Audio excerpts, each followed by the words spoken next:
बिस्मिल्लाहिर्रहमानिर्रहीम। शुरू करते हैं अल्लाह के पाक नाम से जो नहायत मेहरबान और रहम करने वाला है। मेरा नाम डॉक्टर उमैर है, मैं एक डॉक्टर फार्मासिस्ट हूँ। आज हम जिस टॉपिक पे बात करेंगे बहुत ही अहम टॉपिक है मलेरिया।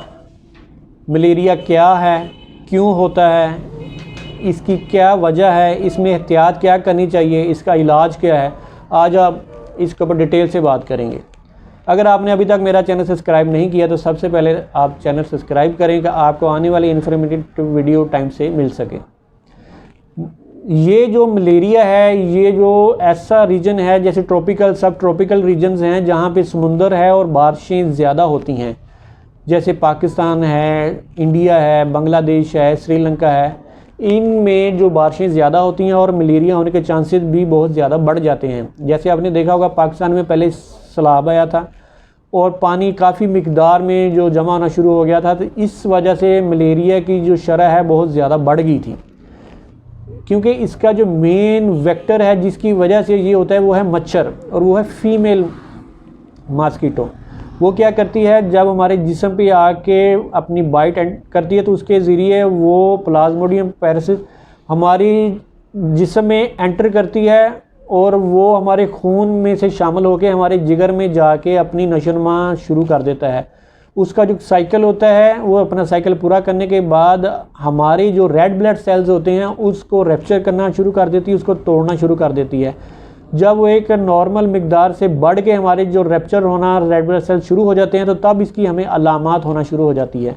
अलामात क्या होती हैं, हमें फ़ीवर होना शुरू हो जाता है। फ़ीवर एकदम 100 से लेके 103-4 तक जाता है और बहुत ज़्यादा कपकपी लगना शुरू हो जाती है, हमें सर्दी लगती है, हमारा जिस्म कांपना शुरू हो जाता है।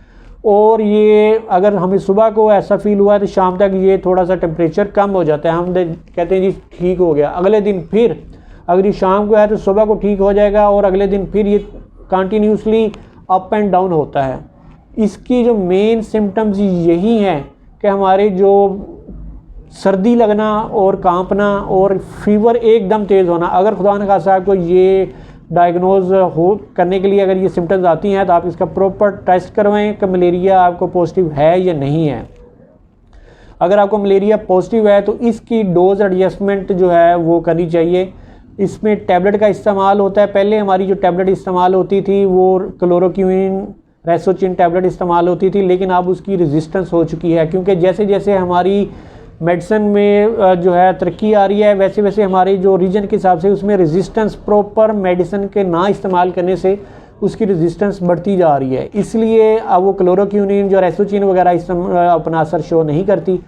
आजकल जो हमारी जो मोस्ट इम्पोर्टेंट मेडिसिन है वो है लिफोमिट्राइन और आर्थिमेट्रन। ये जो टैबलेट कम्बिनेशन में इस्तेमाल होती है, इसकी डोज है 120/120। ये इसकी जनरल डोज एडजस्टमेंट मोस्टली इस्तेमाल होती है। अब इसमें हम देखेंगे कि इसकी डोज एडजस्टमेंट कैसे। इसमें मोस्ट इंपॉर्टेंट ये है कि हमारी जो डोज एडजस्टमेंट हमारी वेट के हिसाब से हमारी अगर प्रॉपर टैबलेट दी जाएगी तो फिर हमें असर होता है। और जिनका 5 से लेके 25 kg तक वेट है उनको ये 2 टैबलेट सुबह, 2 दोपहर, 2 शाम 3 दिन लगातार देनी है और ये 8-8 घंटे के टाइम से देनी है। और जिस टाइम पे दिया उसी टाइम पे आपने नेक्स्ट 8 घंटे बाद आपने देनी है। और जिनका वेट 25 kg से ज़्यादा है उनको 4 टैबलेट इकट्ठी आपने देनी है, सुबह, दोपहर, शाम। और आपने इसका 3 दिन का कोर्स पूरा करना है। इंशाल्लाह इससे आपको जो मलेरिया के सिम्टम्स है वो काफ़ी हद तक रिजॉल्व हो जाएंगे। अब इसके साथ आपको पेन होना शुरू होती है, आपको सर्दी लगती है, फीवर होता है, जिस्म में दर्दें होती हैं।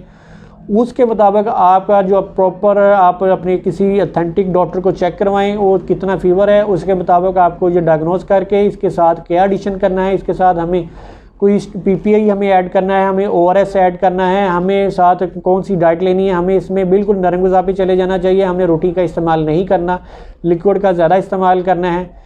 इंशाल्लाह आपको जो मैंने टैबलेट बताई है इससे आप 3 दिन में इस्तेमाल करेंगे, आपका जो मलेरिया और साथ अगर पैरासीटामोल और ORS और PPI ऐड करते हैं तो इंशाल्लाह काफ़ी हद तक फ़र्क पड़ेगा। लेकिन फिर भी आप अपने अथेंटिक डॉक्टर से डायग्नोज करवाएं, उसके बाद आपने ये प्रॉपर इसका इस्तेमाल करना। इंशाल्लाह आपको ये इससे काफ़ी हद तक फ़ायदा होगा। उम्मीद